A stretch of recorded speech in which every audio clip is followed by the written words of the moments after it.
Hello, everyone. Happy holiday season. It is the week after Thanksgiving, and man, the Christmas lights just always hit.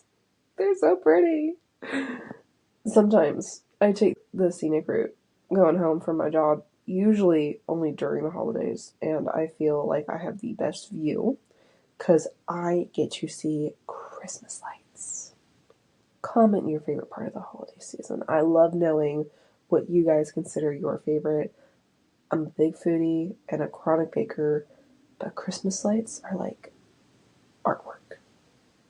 They're just superior, okay? And no one can tell me different.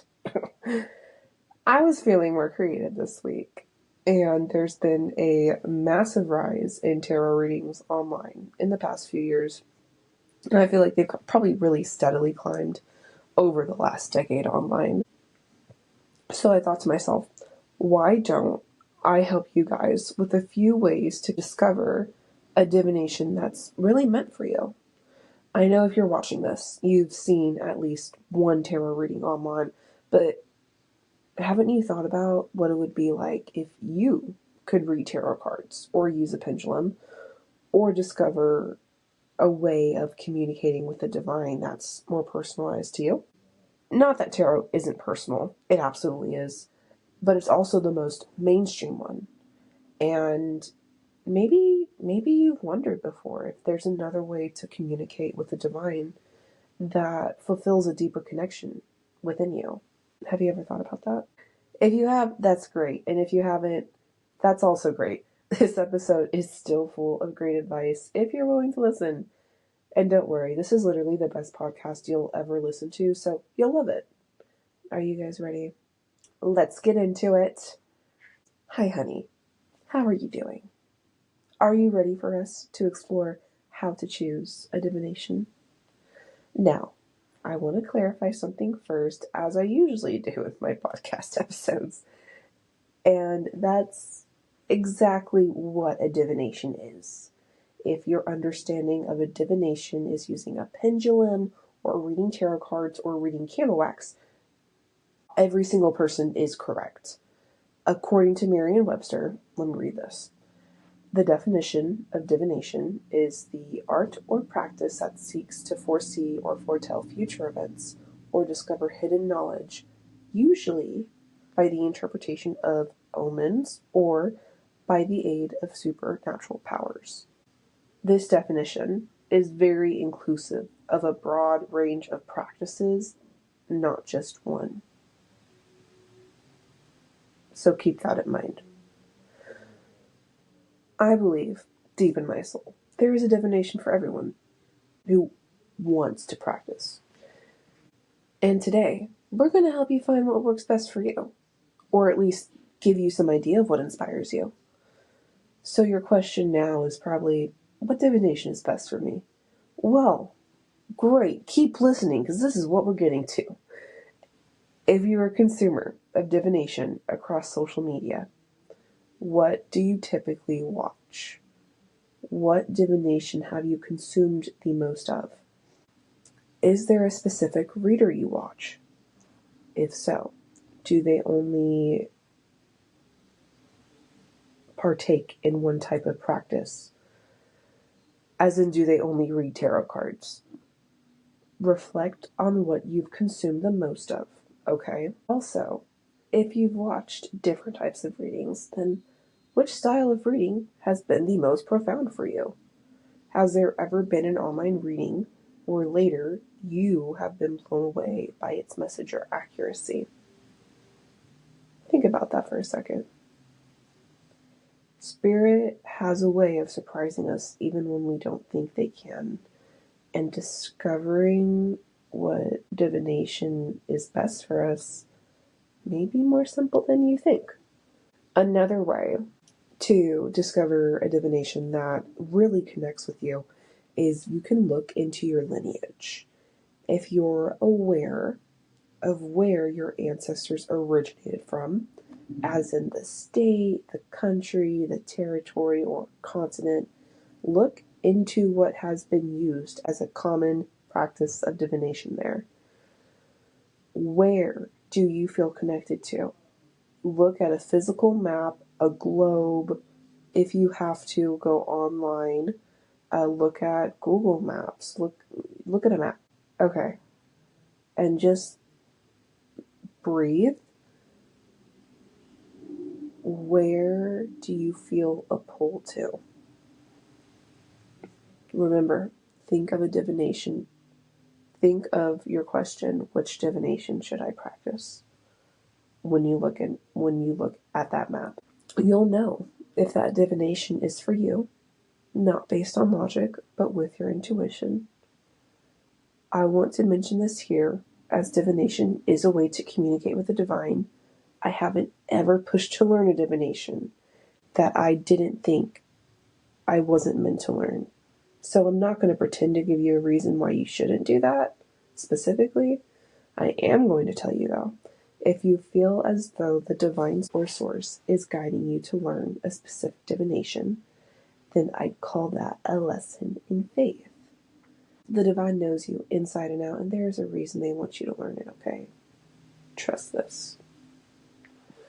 And using your intuition will look a little bit different for everyone regarding choosing a divination. For me, before I was gifted my first tarot deck, it was all I could think about. It felt kind of like the last puzzle piece in the sense that it was what was right for me. I knew it like it was fact. It was claircognizance, which is the clair of deep knowing that if I was going to start anything, it was going to be tarot. Because if you listen before, I wasn't always super confident in my gifts and in the spiritual version of myself. I also have been told I am Sicilian in my lineage, and oh, wouldn't you know it, tarot cards were created in Italy. Though when they were invented, they were not used as a divination. It was a parlor game, and it took quite some time before they were developed as an intentional tool for divination. Also, I'm pretty sure Milan and God, there's like one other city that they were used in. That's way further up from Sicily. Sicily is like way bottom. Sicily is like southern Italy.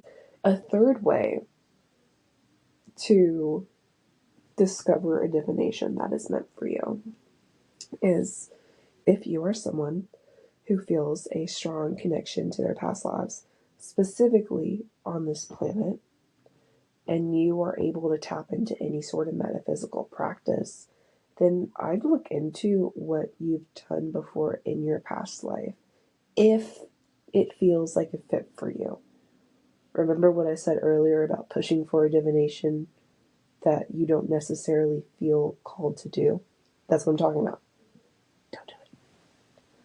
I also wouldn't recommend discovering a divination that for one reason or another didn't work out in a past life and forcing it in this one.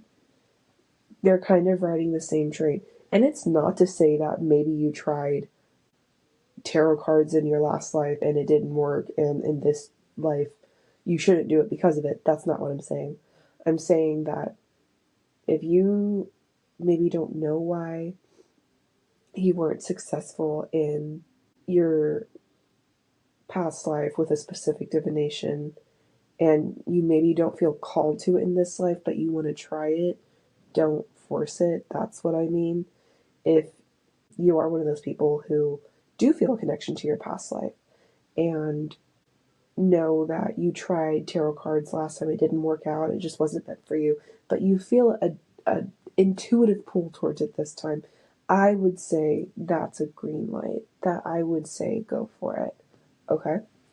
Just, again, use your intuition for this one.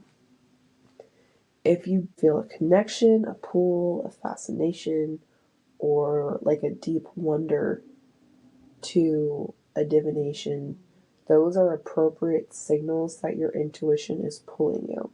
If it's egoic, which can include a strong emotional push that's created by us and almost forceful, that's a no-no, okay? That's the difference between the two. And even though I may not be tapped into a lot of my own past life energy, I sure as hell know when you're pushing with your ego and when you're attracting with your intuition. Okay? If you're ever unsure and you feel a little bit overwhelmed, just take a few breaths. Breathing is so important with your vessel, okay? This is another one that I think is kind of classic, and that's by picking up a book.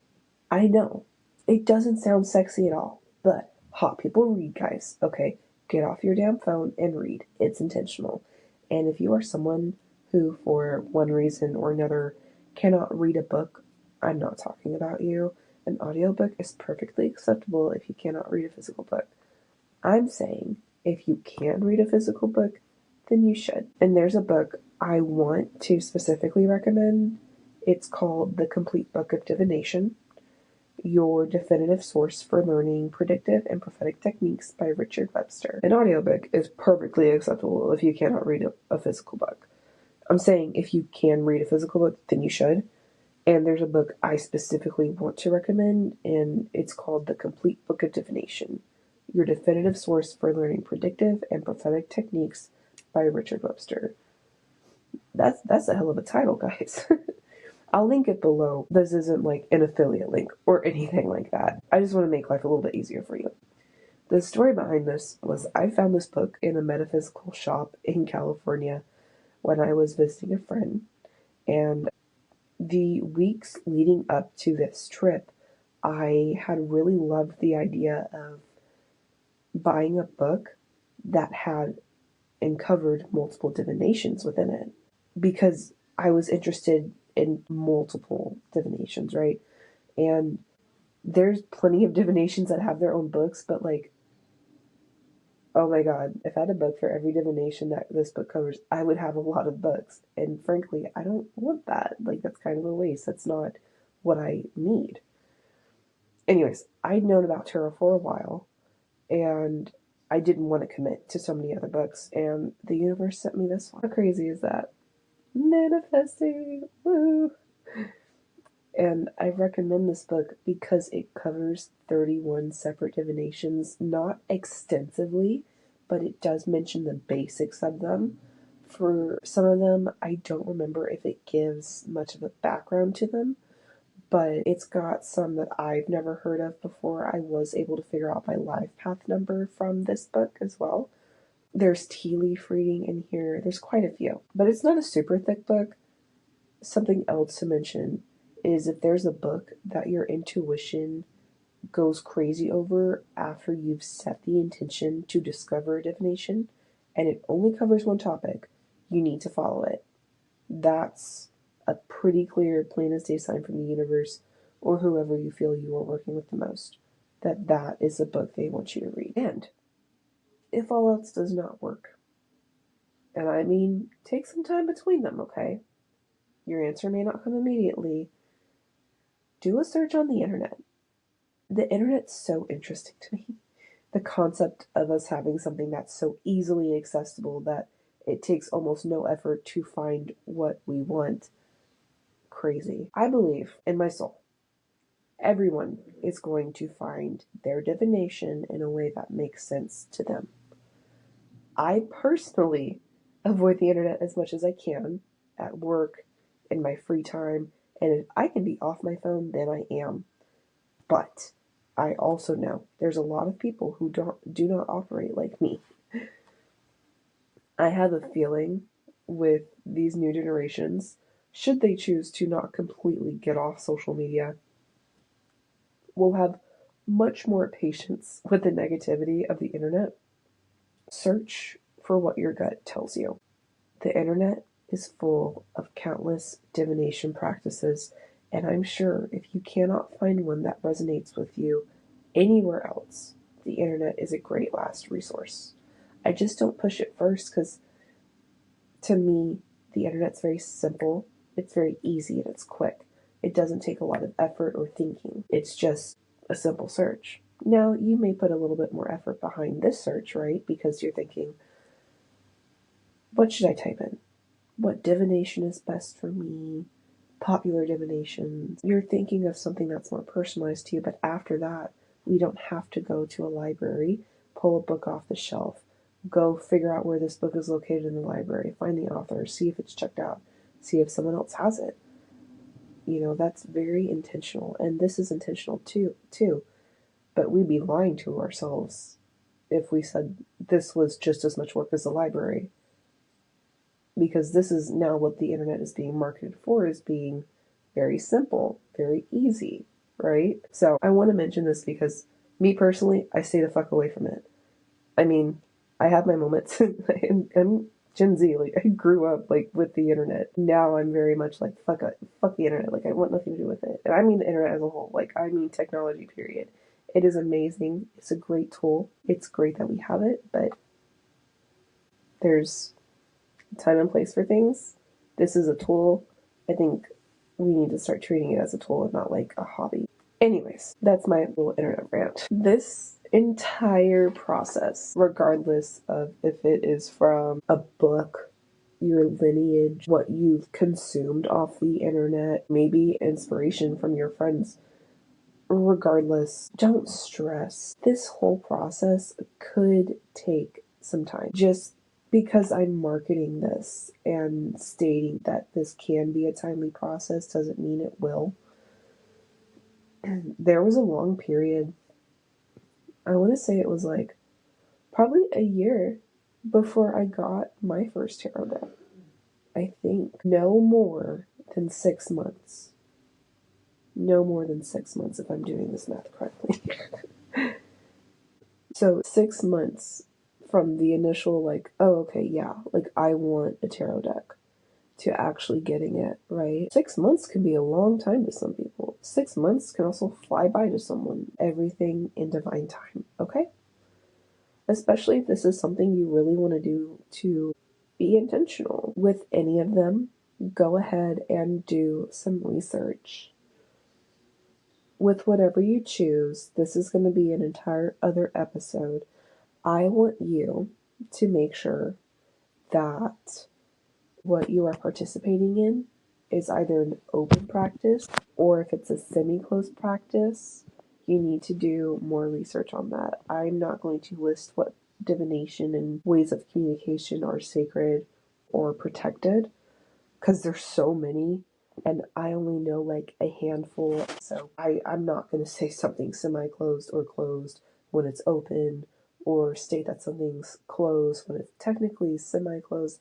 That is a responsibility that you need to take on when you discover what you're connected to. And take your time. You don't need to rush. There is divine timing that surrounds you and your divination, okay? And how exciting is that? I'm so excited for you. This is so cool. With that being said, what practice is calling you? Breathe in, breathe out.